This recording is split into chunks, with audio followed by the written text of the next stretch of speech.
tidak mentransmisikan, tidak melakukan apapun. Tapi nggak apa-apa, silakan saja nanti diikutin dan saya siap menjalani itu dan biarkan publik yang menilai. Senada dengan Roy, Rismond Sianipar juga mengaku tidak gentar menghadapi proses hukum yang berlangsung di Polda Metro Jaya. Rismond menyebut akan melawan apa yang disebutnya sebagai kriminalisasi dalam perkara ijazah Jokowi. Kami tidak gentar sama sekali ya untuk menghadapinya karena kami berbasis ilmiah dan berbasis sains dan fakta-fakta di lapangan, sehingga kami akan lawan ya segala bentuk kriminalisasi terhadap kami. Ya, kami tidak gentar sama sekali. Kami akan melanjutkan perjuangan ini karena kami tidak ingin ke depan seorang presiden ya memiliki latar belakang pendidikan yang diragukan oleh publik. Sementara kuasa hukum Joko Widodo Rifai Kusumanegara bilang naiknya kasus ini ke penyidikan bahwa ada kebenaran yang dilaporkan Jokowi hingga mengandung unsur pidana. Kami sendiri tidak pernah ya dengan menghormati asas praduga tidak bersalah, kami tidak mau mendahului siapa terlapor di perkara ini karena kembali lagi undang-undang ITE itu sangat luas ya, yang bisa terus serta dilibatkan siapa yang melakukan editing, siapa yang melakukan transmissing, siapa yang menyampaikan kalimat-kalimat yang bertendensi fitnah dan pencemaran. Itu biar diurai secara hati-hati oleh pihak penyidik. Sebelumnya, Polda Metro Jaya menyatakan menemukan unsur pidana dalam perkara ijazah Jokowi. Salah satunya aduan yang dilaporkan Jokowi pada 30 April lalu terkait pencemaran nama baik dan fitnah. Polda Metro Jaya juga menerima 5 laporan soal ijazah Jokowi lainnya. 3 diantaranya juga naik ke tahap penyidikan dengan objek perkara penghasutan. Lalu, Baris Krim Polri juga telah melakukan gelar perkara khusus pada Rabu pekan lalu dalam perkara ijazah Jokowi. Tim Liputan Kompas TV.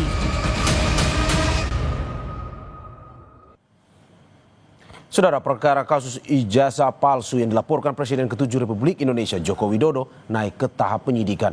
Jokowi bilang ini menandakan adanya kebenaran atas laporannya. Di sisi lain, Roy Suryo CS tak gentar untuk menghadapi pemeriksaan di Polda Metro Jaya. Lalu siapakah yang dibidik polisi menjadi tersangka dalam kasus ini? Benarkah pasal dalam Undang-Undang ITE diklaim Roy Suryo CS dapat menyasar pihak lain? Kita bahas bersama sejumlah narasumber yang hadir melalui sambungan daring. Ada pakar hukum pidana Universitas Jenderal Sudirman, Prof. Hipnu Nugroho. Selamat pagi, Prof. Selamat pagi, Mas Mario, Mas Kusin. Ada juga kuasa hukum terlapor pihak Roy Suryo, yakni Ahmad Kozinudin. Selamat pagi, Bang Ahmad. Selamat pagi. Selamat pagi juga, Prof. Selamat pagi, Mas Mario, semuanya. Dan nanti akan segera bergabung kuasa hukum Jokowi, Rifai Kusumanegara. Selamat pagi, Bang Rifai. Sepertinya sudah bergabung? Sudah, selamat pagi semuanya. Jadi kita lengkap pada pagi hari ini. Salam sehat. Ada Bang Rifai, Bang Ahmad, dan juga Prof. Hipnu. Selamat pagi, Bapak-Bapak. Terima kasih sudah bergabung di dialog Sapa Indonesia Pagi pada hari ini. Prof. Hipnu, saya duluan ke Anda. Bagaimana Anda melihat bahwa sampai saat ini sudah naik penyidikan tapi belum ada tersangka nih, Prof? Ya, kan penyidikan itu kembali terminologi apa sih penyidikan? Ya. Penyidikan itu adalah serangkaian tindakan penyidik untuk mengumpulkan barang bukti guna menentukan tersangka. Ya. Nah, jadi tersangka terakhir.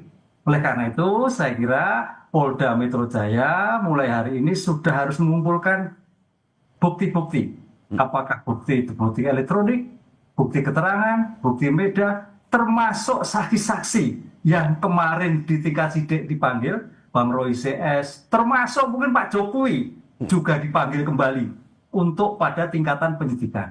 Lah, rangkaian tindakan penyidikan itu menentukan siapa tersangka. Ya. Yang membedakan gini, Mas Mario, kalau ini delik aduan. Absolut, ya, itu sudah pasti ada tersangkanya karena menyeludupi orang. Ya. Tapi kalau delik umum belum tentu, masih bisa melebar. Tapi bukan berarti apa yang diadukan, ya, tapi paling tidak sudah ada. Kalau delik aduan bisa menambah, bisa berkurang. Oke, tapi berarti pasti ada tersangka dalam kasus ini ya? Orangnya. Dalam laporan ini pasti ada tersangka berarti menurut Anda ya?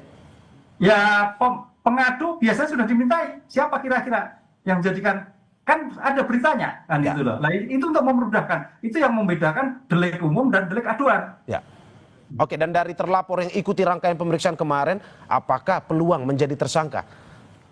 Ya, itu tergantung dari bukti yang bukan. Makanya di sini nanti bukti-bukti itu berbicara bukti mengarah kepada siapa saja sih yang waktu itu memberikan suatu keterangan yang menyudutkan, yang memberikan berita bohong, yang dan sebagainya. Karena ini kan tindak pidana ini suatu, ya kalau dikatakan sebab akibat ya, sebab akibat dari dugaan kepalsuan, dugaan itu mengakibatkan adanya suatu pencemaran, kan gitu. Jadi tidak bisa terpisahkan. Ini suatu rangkaian. Oleh karena itu perdebatannya kemarin Pak Ahmad Khoirul kan, ini gelar perkara dulu, dari dulu diteruskan atau tidak tergantung. Ini suatu rangkaian.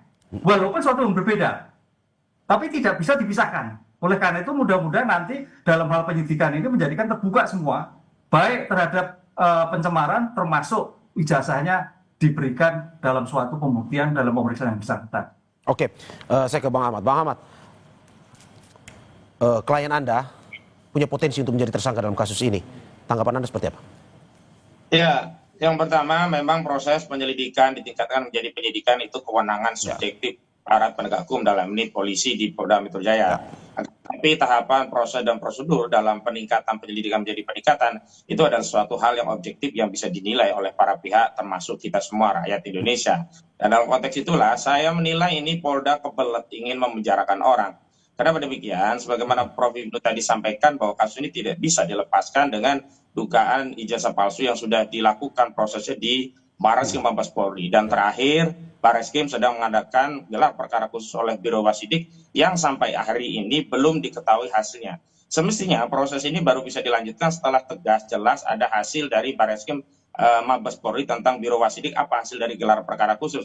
Dan kalau kami sih menilai semestinya harus ada dulu putusan pengadilan yang berkekuatan hukum tetap tentang status ijazah Saudara Joko Widodo, apakah hasil atau tidak, baru kita bisa masuk ke pasal pencemaran dan fitnah.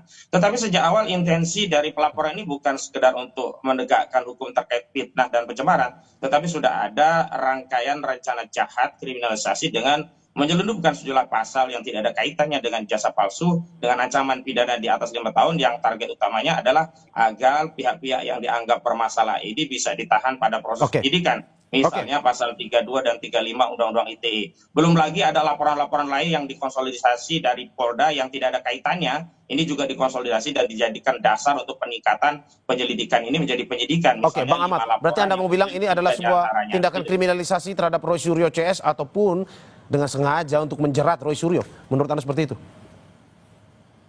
Siapa ini? Saya ya? Iya, betul. Iya, kita bisa lihat intensinya dari pasal-pasal yang digunakan yang tidak relevan dengan delik dihinakan sehina-hinanya, direndahkan serendah-rendahnya. Misalkan pasal 32 dan 35 Undang-Undang ITE. Belum lagi masuknya sejumlah laporan yang mengkeroyok Roy Suryo dan kawan-kawan yang pasalnya tidak ada relevansinya, misalkan 160 KUHP, kemudian 28 ayat 2, 28 ayat 3. Ini semua kan intensinya jelas hanya ingin menarget Roy Suryo dan kawan-kawan dengan dalih mereka melakukan tindakan kabar bohong, tindakan delik pidana sara, juga penghasutannya, semuanya tidak relevan dengan kritik ijazah palsu yang sedang dilakukan oleh Roy Suryo dan kawan-kawan, begitu. Oke, saya ke Bang Rifai. Bang Rifai, bagaimana Anda melihat tuduhan ini? Ini sengaja katanya mau mengkriminalisasi Roy Suryo dan kawan-kawan. Kembali lagi seperti sejak awal saya sampaikan, di saat tidak lama Pak Jokowi menggunakan upaya hukum untuk mengajukan laporan ke Polda Metro. Tujuan Pak Jokowi tidak lain, pertama ingin memulihkan nama baiknya yang memang sudah mau tidak mau sangat terganggu ya dengan pemberitaan ijazah palsu yang memang tidak hanya dikonsumsi di dalam negeri tapi juga di luar negeri. Mengingat sosial media ini kan juga borderless ya, bisa dinikmati atau dikonsumsi oleh masyarakat di luar negeri. Dan ini juga merupakan sesuatu yang prinsip buat beliau. Lalu kedua, dengan laporannya ini tujuan Pak Jokowi juga agar soal keabsahan ijazah ini juga bisa diuji, ya apakah ijazah ini benar atau tidak, biarlah proses hukum yang menjawabnya. Karena kalau hanya mengikuti dialektika di media kan nggak ada selesainya gitu ya, harus ada lembaga pemutus, dan karena kita negara hukum maka upaya hukumlah jawabannya. Jadi tidak ada tujuannya untuk mempidanakan ya, karena bagaimanapun juga Pak Jokowi masih menghargai ya bagian dari demokrasi, tapi memang manakala sudah memfitnah ya, mencemarkan nama baik beliau, maka beliau pun sebagai warga negara ingin menggunakan hak hukumnya. Itu yang pertama. Lalu kedua, terkait meningkatnya ini ke penyidikan, ini kan semakin menguatkan bahwa apa yang dilaporkan Pak Jokowi benar adanya. Ya, karena proses penyelidikan itu pada intinya adalah pertama memverifikasi apakah laporan ini benar adanya, didukung oleh fakta-fakta hukum. Lalu kedua, apakah pengaduan ini masuk memenuhi unsur-unsur pasal pidana, kan begitu. Nah, dengan meningkatnya maka dua persoalan itu sudah terjawab, yaitu pertama, apa yang disampaikan Pak Jokowi benar adanya. Yang kedua, laporan dimaksud memenuhi unsur-unsur pasal pidana yang dipersangkakan. Nah, sementara di tingkat penyidikan sendiri kan nanti masih baru ditentukan siapa saja tersangkanya. Ya, sampai hari ini kan juga belum tahu siapa tersangkanya. Kami sendiri waktu mengajukan laporan mengedepankan asas praduga tidak bersalah. Ya, dengan apa? Dengan cara pada saat ditanyakan siapa terlapor, kami lebih memutuskan untuk menyatakan silakan dalam penyelidikan Polri. Ya, oke. Apalagi dalam Undang-Undang ITE ini kan spektrumnya luas, Mas. Jadi bukan hanya yang menyatakan, tapi juga siapa yang mentransmisikan, siapa yang mengedit. Ini tentunya harus dikaji secara hati-hati. Oke, Bang Rifai, terus bagaimana dengan tudingan kriminalisasi yang dilakukan kepada pihak Suryo CS? Menurut Anda seperti apa? Saya pikir kan tidak ya, tadi sudah dijawab. Kalau memang kriminalisasi ya harusnya tidak mungkin naik ke penyidikan gitu ya. Oke. Ini kan kita juga sekarang sudah era demokrasi, transparansi, keterbukaan ya. Praktek-praktek Orde Lama ya saya pikir sudah tidak mudah ya dilakukan. Lalu juga pertanyaannya untuk apa juga gitu ya, misalnya Bang. membantu secara khusus atau memberikan privilege buat Pak Jokowi udah warga biasa kok gitu ya. Oke, sebelum saya ke Bang Ahmad orang juga kan begitu. Jadi apa gunanya gitu kan? Oke, sebelum saya ke Bang Ahmad lagi, Bang Rifai, saya hanya ingin penegasan. Anda bilang bahwa ini ada benar adanya. Ini benar adanya, ini terkait dengan benar ijazah Jokowi adalah asli, ataukah benar bahwa ada terjadi fitnahan kepada Jokowi? Dalam laporan kami memang yang utamanya adalah fitnahan, Pak. Jadi memang tujuan kami adalah apakah Pak Jokowi ini sebagai korban tindak pidana fitnah gitu ya.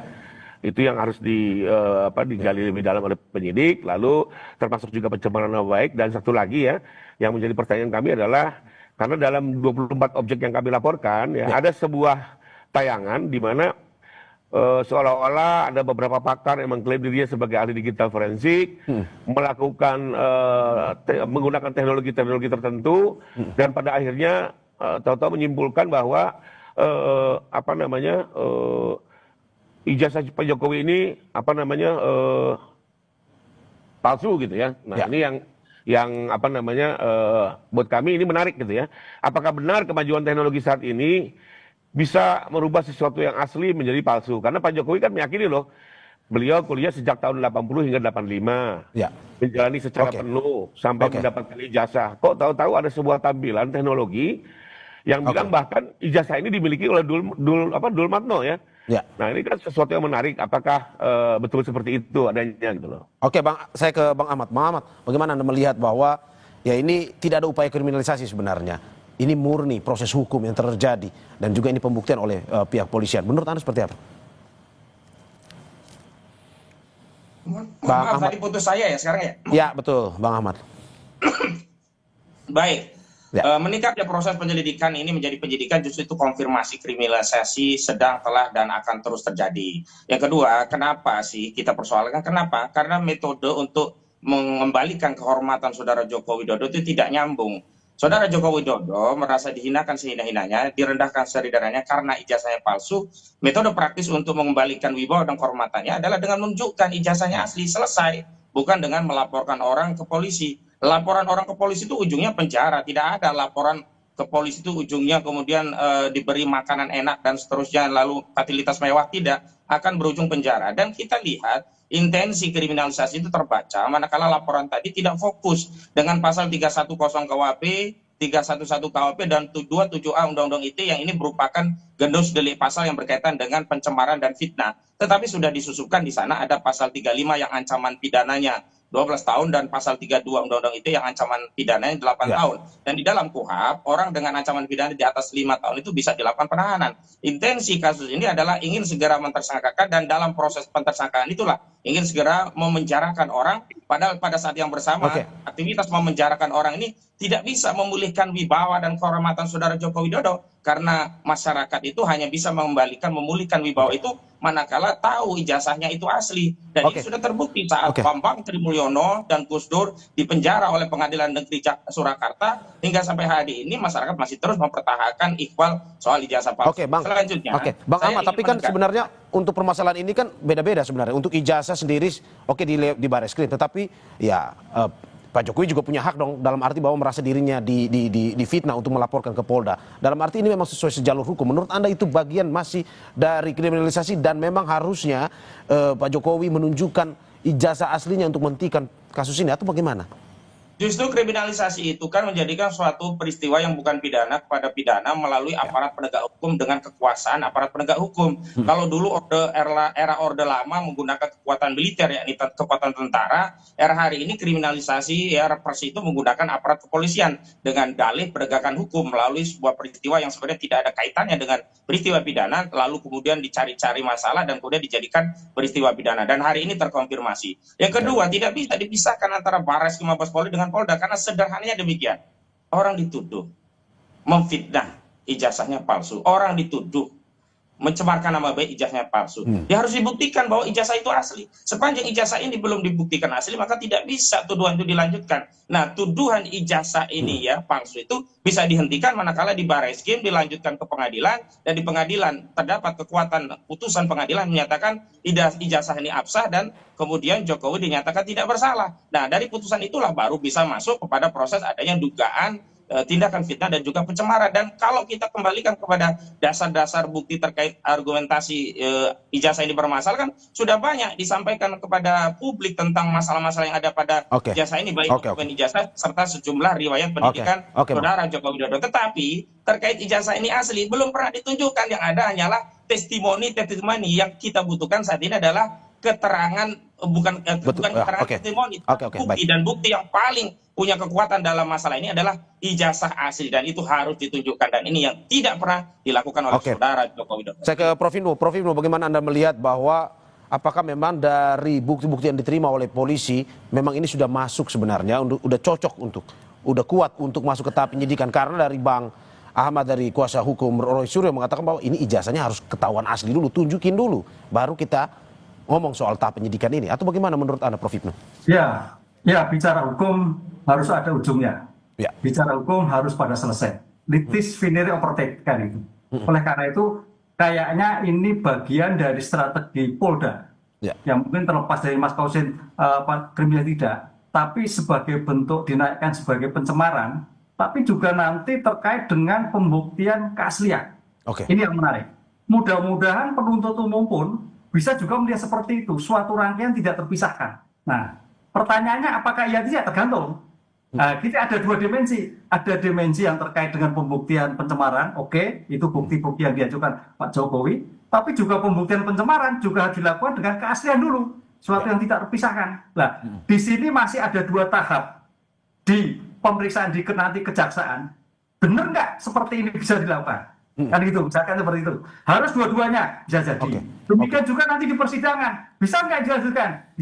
Bisa juga tidak. Ini saya kira problem masih panjang. Jadi usaha-usaha apa yang dipikir Mas Kausin, kemudian dan sebagainya itu masih panjang, yang kemungkinan masih juga debatable. Prof. Tapi juga sebagai alternatif penyelesaian tepat gitu. Prof. Tapi menurut Anda apakah dengan naik ke penyidikan, polisi saat ini sangat yakin bahwa yang dipegang oleh polisi adalah ijazah asli Jokowi sehingga mereka berani naik ke penyidikan? Ya, polisi bertindak atas nama subjektif yang objektif. Subjektif kaitannya mewakili negara, mewakili masyarakat, objektif hukumnya. Dalam hal sampai detik ini polisi subjektif bahwa ijazah itu asli. Karena berdasarkan gelar perkara. Walaupun tadi Mas Kausin gelar perkara kedua harusnya segera disampaikan itu sebagai transparansi, sudah ramai seperti itu nggak disampaikan. Berarti masih kita akui bahwa iya jelas itu masih asli. Kan itu. Nah, konsep asli itu makanya dinaikkan sebagai bentuk pencemaran nama baik. Itu yang tidak terpisahkan. Prof. Kalau apakah tidak asli agak sulit. Dan apakah memang harus ditunjukkan ijazah ini ke publik? Nah, dalam hal kaitannya di pemeriksaan peradjudikasi, kaitannya dengan penyelidikan, bisa iya bisa tidak. Tapi kalau sudah masuk adjudikasi, apalagi pemeriksaan persidangan, apalagi pemeriksaan di tingkat penyidikan, mau tidak mau harus diberikan. Karena itu bagian dari untuk membuktikan hak bahwa betul atau tidak bahwa terhadap ijazah itu diperhatikan. Karena objeknya ijazah sebetulnya. Ijazah berimplikasi pada pencemaran, berimplikasi pada berita bohong, berisi dan sebagainya, ini masalahnya. Nah, itu yang menjadikan objek primer dulu, yang kemudian saya kira nanti pasti Polri akan melihatkan gimana Pak Jokowi diperlihatkan di sini kan. Oke, Anda mau bilang bahwa nanti di persidangan kita semua akan melihat, termasuk dengan tim Roy Suryo CS ini akan melihat ijazah asli Presiden Jokowi ya? Iya, apalagi di persidangan. Kan Pak Jokowi sudah menyampaikan, nanti bisa disampaikan gitu. Oke, saya ke Bang Rifai. Bang Rifai, bagaimana dengan tim kuasa hukum Pak Jokowi? Apakah siap nantinya melihat keinginan publik, termasuk juga dari Roy Suryo CS ini, yang mengatakan bahwa harus tunjukin dong ijazahnya? Apakah dari pihak kuasa hukum siap untuk memperlihatkan secara luas, secara publik, ijazah asli Presiden ke-7 Republik Indonesia Joko Widodo? Tapi sebelum Anda menjawab, kita saksikan jeda berikut.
Terima kasih, masih di Sapa Indonesia Pagi bersama saya Mario Sarong dan sejumlah narasumber saya. Ada pakar hukum pidana Universitas Jenderal Sudirman Prof. Hipnu Nugroho, kuasa hukum terlapor pihak Roy Suryo yakni Ahmad Kozinudin, dan juga kuasa hukum Presiden ke-7 Republik Indonesia Joko Widodo Rifai Kusumanegara. Saya ke Bang Rifai. Bang Rifai, bagaimana Anda melihat tuntutan bahwa jika persidangan nanti sudah seharusnya ijazah asli itu ditunjukkan ke publik ataupun di persidangan? Menurut Anda seperti apa? Pertama, sesuai apa yang pernah disampaikan oleh Pak Jokowi, Ya. ya bahkan di depan media secara langsung bahwa tentunya manakala diminta dalam proses penegakan hukum, beliau akan menyerahkan, tidak hanya menunjukkan loh, menyerahkan ya kepada penegak hukum, baik ya, apakah diminta oleh polisi ataupun oleh hakim dalam persidangan. Ya. Dan itu sudah dibuktikan ya, pada saat pertama kami membuat LP di Polda pun kami diminta menunjukkan, kami tunjukkan. Lalu pada saat diperiksa sebagai terlapor di Barreskrim juga tidak hanya menunjukkan, kami menyerahkan, disimpan hampir 3 minggu lalu dilakukan lapor ya. Jadi pada intinya kita tentunya kooperatif dan siap terbuka. Bahkan juga pernah di kediaman beliau kan dengan beberapa media, wartawan media mainstream beliau berikan juga, beliau tunjukkan. Nah cuma memang intinya adalah ya beliau juga tidak mau seenaknya orang ngomong tunjukkan lalu tunjukkan gitu. Memang siapa gitu kan. Orang juga harus tahu diri gitu loh. Dalam kepentingan apa? Anda siapa kan begitu. Tolong juga dilihat hubungan hukumnya kan begitu. Apalagi ada 2 undang-undang juga yang melindungi kami untuk tidak ada kewajiban hukum kami untuk sekedar menunjukkan siapapun diminta orang ya. Termasuk nanti dalam persidangan ya, manakala perkara Polda melaju, kalau tidak salah saya dapat info juga akan dilakukan lapor ulang ya. Dan tentunya kami akan serahkan, dan manakala nanti disita untuk ditunjukkan di sidang tidak ada masalah. Ya kami akan kooperatif ya. Lalu kedua tadi saya mau komentar sedikit nih dari kuasa hukum TPAI terkait bahwa kriminalisasi. Menurut saya iya gitu ya, kalau Pak Jokowi dilaporkan itu bukan kriminalisasi. Tapi kalau Pak Jokowi melaporkan balik itu kriminalisasi. Menurut saya gini deh, kita akan sama-sama lah, ini negara hukum, kita kawal saja perkara ini masing-masing. Ya kita lakukan upaya hukum terbaik, baik dari segi penasihat hukum pelapor maupun terlapor.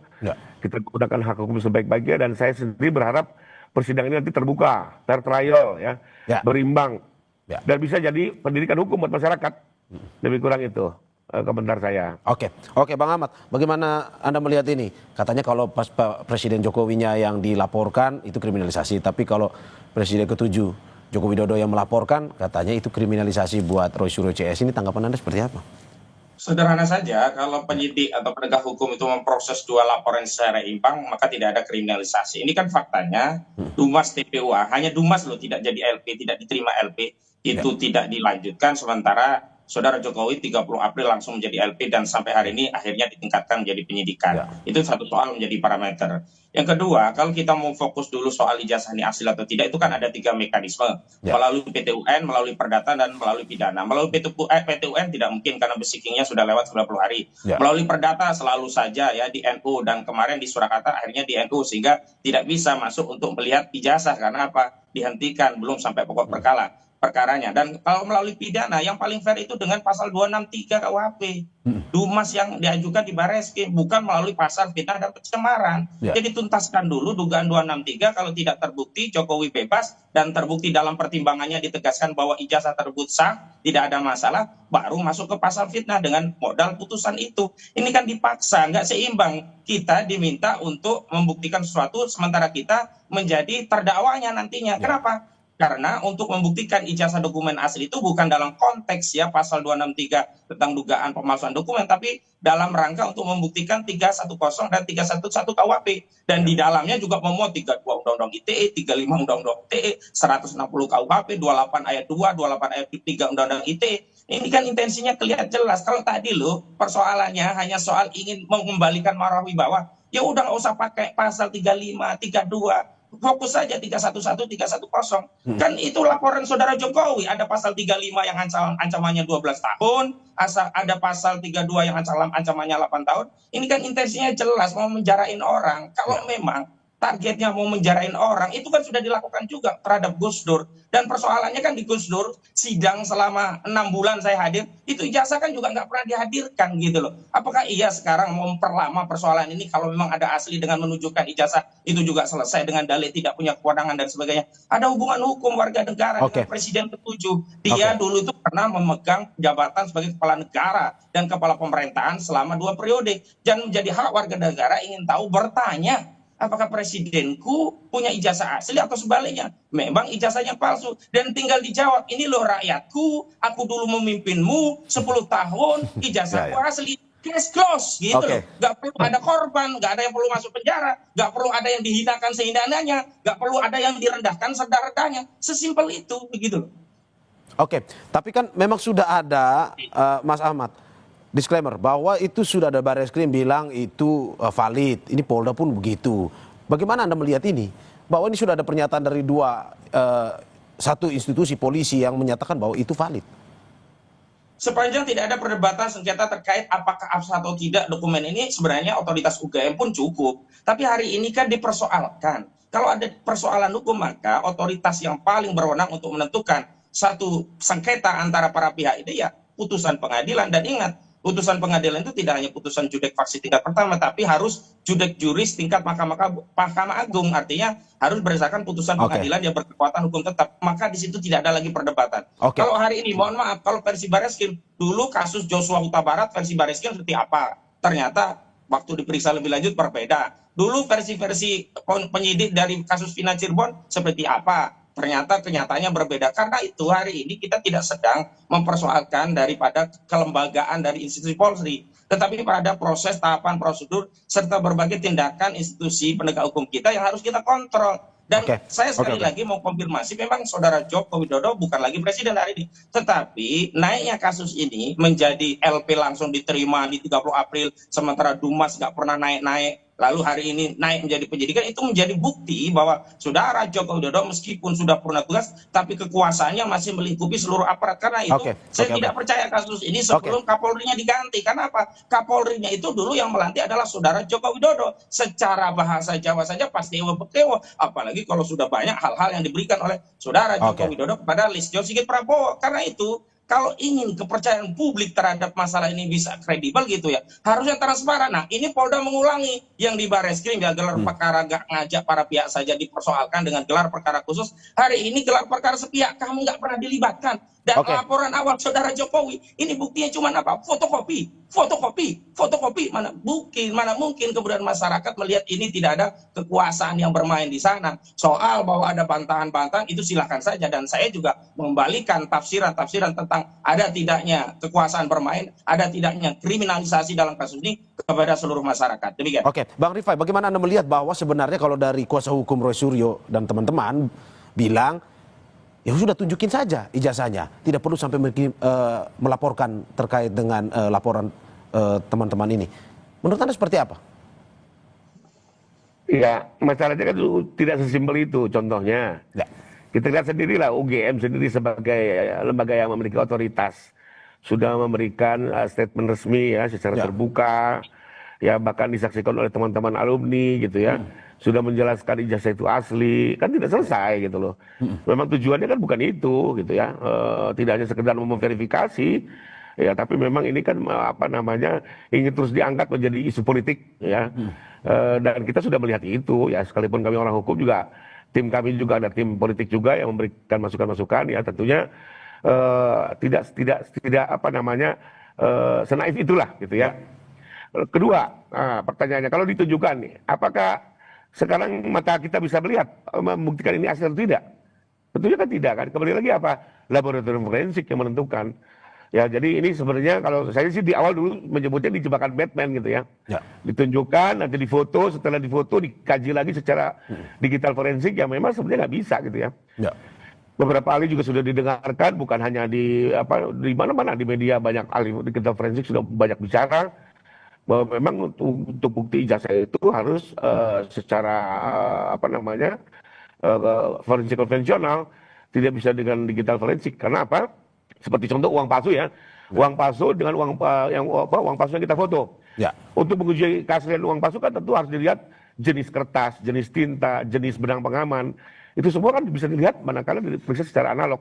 Dari foto tidak akan terlihat jenis kertasnya seperti apa, jenis benang pengamannya. Jadi kembali lagi saya sih tidak melihat ada urgensi ya. Bahkan dengan permintaan-permintaan yang tidak berdasar ini, tentunya kami ya kembali saja kepada koridor hukumnya.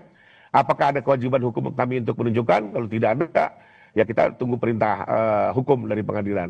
Lalu kedua, sebenarnya kalau menurut hukum ini sudah final soal keaslian ini ya. Dengan pemeriksaan lapor ini sudah selesai bahwa itu asli identik ya, dikuatkan lagi dengan keterangan UGM.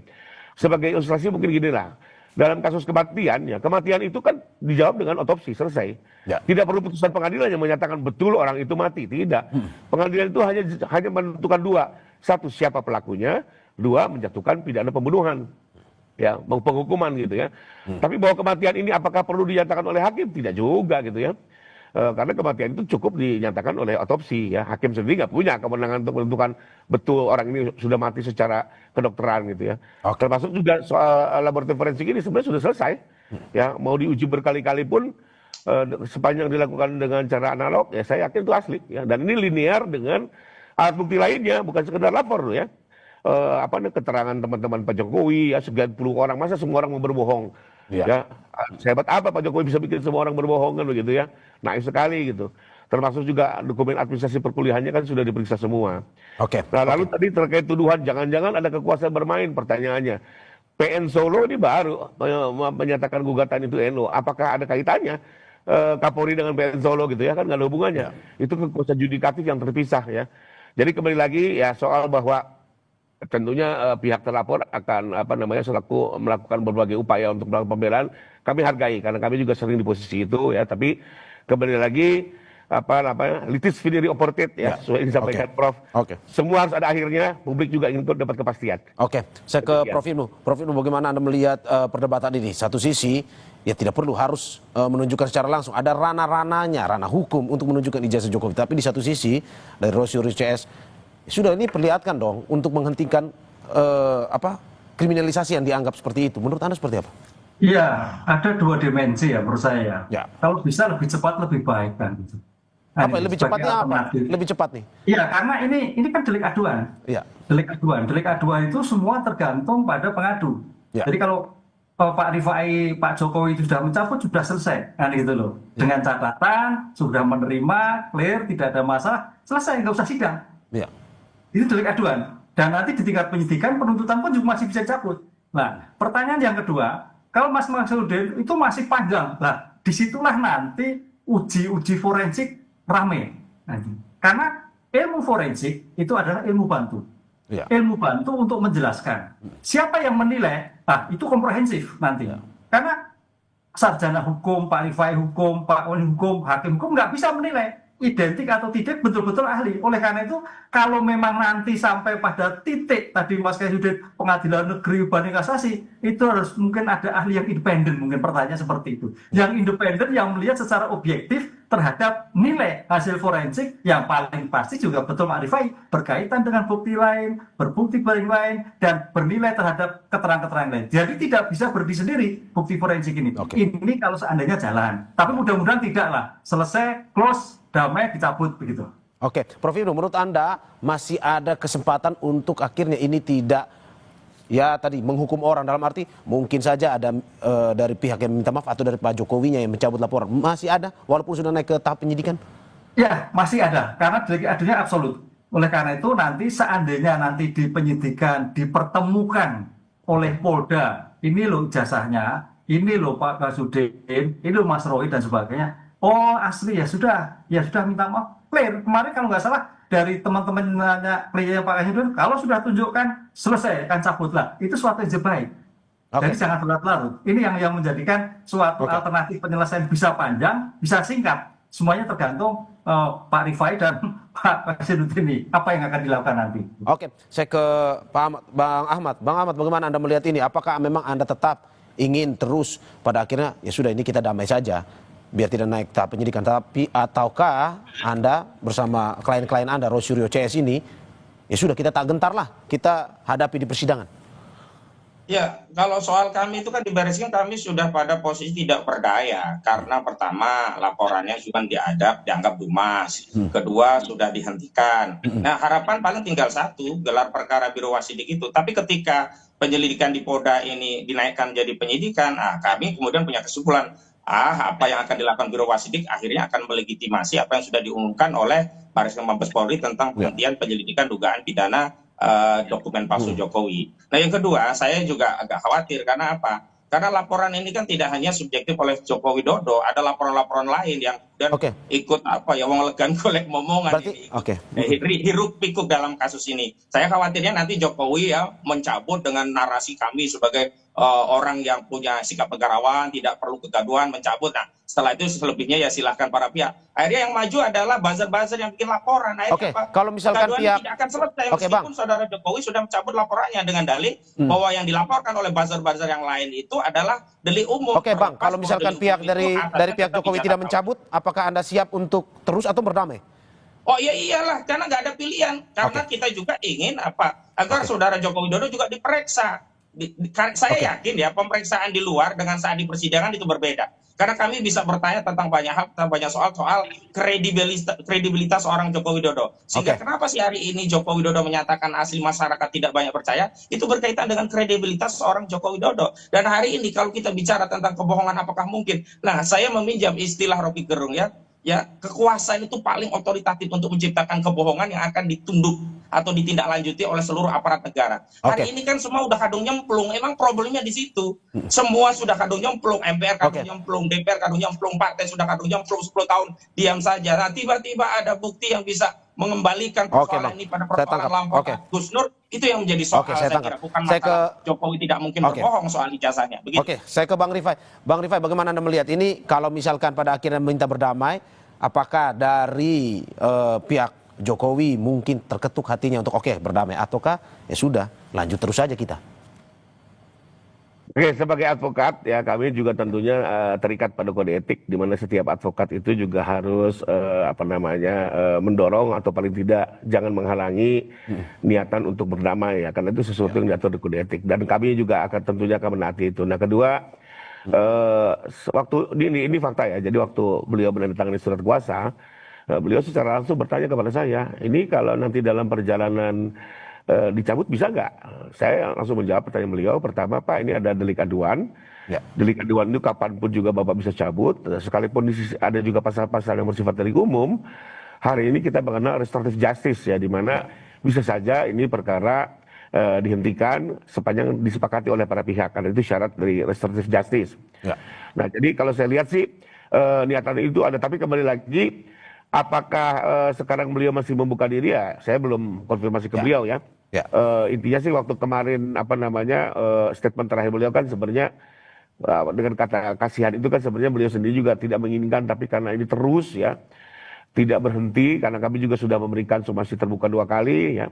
Dan ya sekarang juga kalau kita lihat kan responnya bukan semakin baik ya, tapi semakin keras. Tapi ya kembali lagi lah. Berarti dari pihak ya. Bang, berarti dari pihak dari Pak Jokowi sendiri sebenarnya ya mau berdamai sebenarnya, seperti yang Anda sampaikan tadi. Sempat bertanya itu faktanya di saat penantang surat kuasa ya, itu kita 3 bulan yang lalu ya. Lalu juga waktu itu kan silakan bikin dulu somasi terbuka, mudah-mudahan berhenti Mas, aku juga nggak mau hiruk pikuk gitu ya. Nah, tapi kenyataannya kan terus berjalan sehingga pada akhirnya beliau memutuskan untuk menggunakan upaya hukum. Tapi ya waktu menggunakan upaya hukum kembali lagi ada pertanyaan seperti itu. Ya saya kembalikan ke beliau lah, keputusan di tangan beliau. Kami sebagai advokat hanya bertindak untuk dan atas nama ya. Oke, kita tunggu terus perkembangan dari kasus ijazah Jokowi ini. Terima kasih Pakar Hukum Pidana Universitas Jenderal Sudirman, Prof. Hipnu Nugroho, kuasa hukum terlapor pihak Roy Suryo yakni Ahmad Kozinudin, dan kuasa hukum Presiden ke-7 Republik Indonesia Joko Widodo, Rifai Kusumanegara. Terima kasih Bapak-Bapak atas apa yang disampaikan. Terima kasih semua. Sehat-sehat selalu. Mas Ahmad. Ya, sama-sama Bang Rifai, Prof. Hipnu. Amin. Saudara, jangan kemana-mana, sampai Indonesia Pagi akan segera kembali dengan informasi lain. Salah satunya tim SAR gabungan menemukan dan merekam visual badan